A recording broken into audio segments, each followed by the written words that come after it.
दोस्तों, जब कभी आपका मन कहीं बाहर घूमने का होता है और आप टूरिस्ट प्लेसेस के बारे में सोचते हो तो आपके दिमाग में दुबई का नाम तो जरूर आता ही होगा।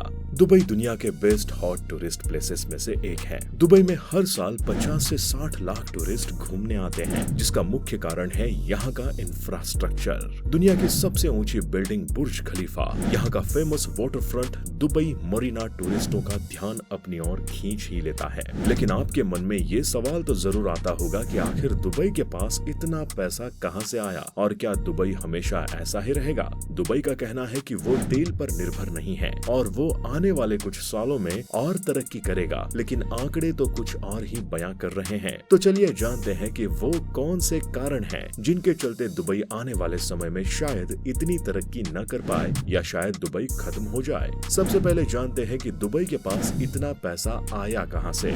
1938 में अमेरिकी कंपनियों ने सऊदी अरेबिया में तेल के बड़े रिजर्व खोज लिए और फिर 20 सालों तक बहुत सी कंपनियों ने सऊदी अरब में तेल की रिफाइनरी लगाई और उनके तेल के मजे लिए। उसके बाद 1958 में अबू धाबी में भी तेल की खोज हो गई, जिसके बाद अबू धाबी भी अब तेल का निर्यात करने लगा। पड़ोसी देशों के आगे बढ़ने से दुबई को भी मदद मिली, लेकिन दुबई की किस्मत तब खुली जब 1966 में दुबई में भी तेल मिल गया। बाकी गल्फ देशों से ये रिजर्व कम थे, लेकिन इससे दुबई की इकोनॉमी पर बहुत अच्छा प्रभाव पड़ा। 1971 में संयुक्त अरब अमीरात वजूद में आया और यहाँ से शुरू हुई दुबई में टूरिज्म बिजनेस की शुरुआत। अबू धाबी ने दुबई में फंडिंग करी, जिसे दुबई में दुनिया भर का इंफ्रास्ट्रक्चर बनके तैयार हो गया और दुनिया भर से लोग दुबई घूमने आने लगे। दुबई का पोर्ट एशिया और यूरोप को मिलाने वाला एक पुल जैसा बन गया। यही कारण है कि दुबई को लगता है कि वो तेल पर निर्भर नहीं है, क्योंकि उसके पास और भी इनकम के जरिए हैं। लेकिन ये बात पूरी तरह से सच नहीं है, क्योंकि दुबई में जब भी कोई मुसीबत आती है तो उसका साथ देता है अबू धाबी, जो कि खुद तेल पे निर्भर है। अबू धाबी के लिए एक कहावत बड़ी मशहूर है कि तेल खत्म तो खेल खत्म। कुछ ऐसा ही हाल है दुबई का, क्योंकि भले ही डायरेक्टली दुबई तेल पर निर्भर न हो, लेकिन उसका सबसे बड़ा मददगार तेल पर ही निर्भर है।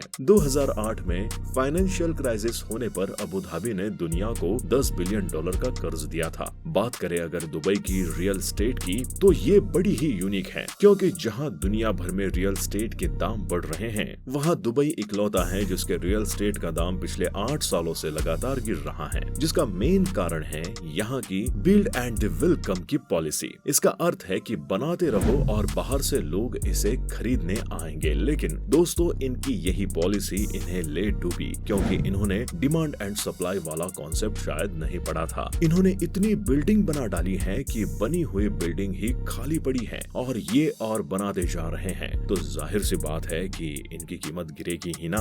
इसका सबसे बड़ा उदाहरण है मेडन 1। ये 2015 में बनना शुरू हुआ, लेकिन करोड़ों डॉलर बर्बाद करने के बाद ये प्रोजेक्ट बंद हो गया है। खैर, देखा जाए तो हाल ही में हुए रूस और यूक्रेन के युद्ध से दुबई के रियल एस्टेट को फायदा तो हुआ है, क्योंकि अब यूक्रेन और रूस के अरबपतियों ने दुबई में इन्वेस्ट करना शुरू कर दिया है। लेकिन ये युद्ध हमेशा नहीं चलेगा और युद्ध खत्म होते ही वो अपना पैसा दुबई से निकाल भी सकते हैं। अब आते हैं सबसे बड़े कारण पर, जो कि है दुबई एक्सपो। दुबई ने सोचा था कि वो इसके जरिए दुनिया भर से इन्वेस्टमेंट ले पाएगा, लेकिन ये पूरी तरह से फेल हो गया। दुबई की एक सबसे बड़ी परेशानी है उसकी फॉरेन पॉलिसी। दोस्तों, आप सब जानते होंगे कि दुबई में इनकम टैक्स नहीं पड़ता है और यही चीज दुनिया भर के लोगों को अपनी ओर खींचती है। लेकिन बिना इनकम टैक्स के दुबई कब तक तेल और टूरिज्म के भरोसे रहेगा। दुबई इनकम टैक्स पॉलिसी अगर लाता है तो पहले से ही घट रही इन्वेस्टमेंट और कम हो सकती है, और अगर नहीं लाता है तो कब तक इंफ्रास्ट्रक्चर और वेलफेयर का पैसा जेब से भरेगा। एक और कारण ये भी है कि दुबई या कोई भी गल्फ देश फॉरेनर को नागरिकता नहीं देते हैं। दुबई में 90% लोग इमिग्रेंट्स हैं जिन्हें आज तक नागरिकता नहीं दी गई है, जिसका नतीजा ये होगा कि भविष्य में लोग दुबई में काम नहीं करना चाहेंगे, क्योंकि उन्हें वहाँ अपना फ्यूचर सिक्योर नहीं लगेगा।